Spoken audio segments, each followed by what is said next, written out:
Confidence. దానివల్ల గట్టిగా పోతుందేమో అనుకున్న 3 సినిమాలు ఫ్లాప్ అయితే వరుసగా అనుకున్నా కానీ చాలా బాగుందన్న. Wonderful movie.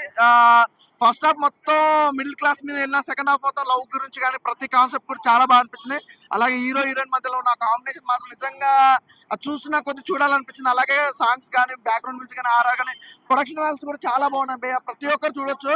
అంటే లైగర్ సినిమాతో పోల్చుకుంటే నిజంగా చెప్తున్నా 100-200% మాత్రం న్యాయం చేసిన భయ్య. చాలా బాగుంది. అంటే ప్రతిదీ కూడా కనెక్ట్ అయిపోతుంది. ఆడియన్స్ మాత్రం ఎక్కడ మిస్ కాకుండా చూస్తారు.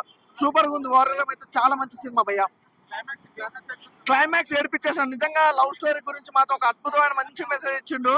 లవ్ లో నిజంగా జెలసీ ఫీలింగ్స్ కానీ అదంతా అద్భుతంగా చూపించడం అంటే చాలా బాగుంది. అలాగే జగపతి బాబు గారి క్యారెక్టర్ కానీ ప్రతి ఒక్కరు ఎవ్రీవన్ చాలా బాగా యాక్ట్ చేస్తారు. నిజంగా మిడిల్ క్లాస్ ఫ్యామిలీకి సంబంధించి ఒక్కడే ఇల్లు మొత్తం గడుపుతాడు. అంటే ఎవడో ఒకడే ఉంటాడు. మరి అంటే చాలా బాగుంది. ఫుల్ ఎంజాయ్ చేసిన నేనైతే. చాలా ఈ హాట్ సమ్మర్ లో కూల్ అంటే కూల్ మూవీ నిజంగా అంత బాగుంది.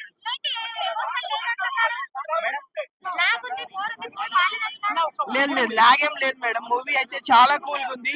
ఈ సమ్మర్ లో మంచి మూవీ, బ్లాక్ బస్టర్ హిట్ అవుతుంది పక్కా. అంతా అంటే అంత బాగుంది మూవీ అయితే.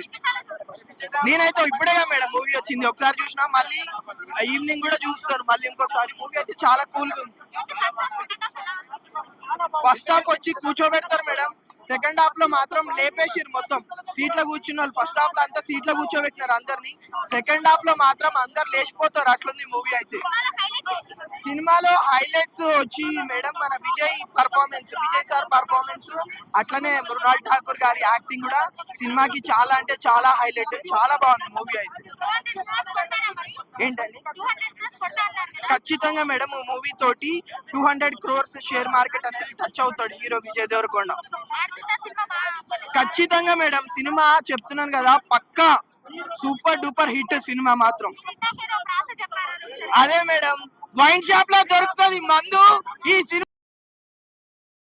గూస్ బంప్ సీన్ అన్నమాట. చాలా బాగుంటుంది సీన్ అది. అప్పటి వరకు ఒక ఫ్యామిలీగా వెళ్ళిపోతున్న సినిమా ఒక యూత్ మూడ్ లోకి వద్ద అనమాట. ఇంటర్వల్ ముందు చాలా అంటే చాలా బాగా అనిపించింది ఇంటర్వల్ సీన్ కూడా. But first half second half అనే కాకుండా ఫస్ట్ నుంచి లాస్ట్ వరకు ఒకే యాంగిల్ లో పోయింది. ఎక్కడ బోర్ కొట్టకుండా మంచి ఎమోషన్ ఫీల్ అవుతాం, కామెడీని ఫీల్ అవుతాం, మంచి సీన్స్ ఫీల్ అవుతాం, మంచి డైలాగులు ఫీల్ అవుతాం. కష్టపడాల్సిన స్టోరీ అని మన సినిమాలు అంటేనే ఫ్యామిలీకి చాలా ఒక మార్క్. ఫ్యామిలీ సినిమా పరశురామ్ గారు అండ్ దిల్ రాజు గారు ఫ్యామిలీ సీన్స్ గట్రా లేకుండా ఫుల్ ఫ్యామిలీ అన్నమాట. ఇది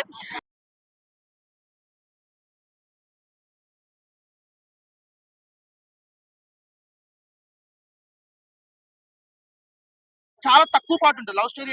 ఆ లవ్ స్టోరీ అసలు లేదన్న సినిమాలో. ఎందుకంటే రష్మిక మీద ప్రేమతో అనుకుంటా ఈ మృణాలను ఎక్కువ చూడలేదు మా విజయ్ అన్న. డెఫినెట్ గా మరి అక్కడ కాలుతుంది కదా, అందుకోసం అని. సినిమా మాత్రం విజయ్ దేవరకొండ యాక్టింగ్ మాత్రం నెక్స్ట్ లెవెల్. చాలా మంది అంటుంటారు లైగర్ లా ఉంది, అది అలా ఉంది, ఇలా ఉందని. సినిమా విజయ్ దేవరకొండ రాడ్లు దింపాడన్న. ఎవరికంటే హేటర్స్ కి దింపిండు రాడ్లు ఈ సినిమాతో. శర్వానంద్కి ఒక శతమానం భవతి, వెంకటేష్ మహేష్ బాబు సీతమ్మ వకీల సినిమాలు చెట్టు, విజయ్ దేవరకొండకి ద ఫ్యామిలీ స్టారు. రేపటి నుంచి సినిమా ముంగట Vijay Deverakonda the family star అని పడుతుంది. ఇప్పుడు ఒక విజయానంద్ బూతులతో ఆటలతో చూస్తారు కదా, పద్ధతిగా ఉంటే ఎలా ఉంటుందో ఈ సినిమాలో పద్ధతిగా చూపిస్తాడు అన్న. సినిమా మాత్రం ఫైనల్ గా ఏంటంటే ఐరన్ వంచాలా ఏంటి కాదు, వంచేసిండు. వంచిన రాట్లు తీసుకెళ్లి హేటర్స్ కి దింపిండు. ఇంకా ఇది బాగుంది. అంటే మీ సార్ చూస్తున్నా మరి, అంటే విజయ్ దేవరకొండలో మీ సార్ చూసారా మరి? మా సార్ చూసాను. చాలా బాగుందండి. సాంగ్స్ ఎలా అనిపించాయి? సాంగ్స్ బాగుంది. మృణాల్ ఠాకూర్ యాక్టింగ్ బాగుంది. విజయ్ దేవరకొండ యాక్టింగ్ బాగుంది. ఫ్యామిలీ సెంటిమెంట్ బాగుంది. ఇంట్రడక్షన్ పర్వాలా.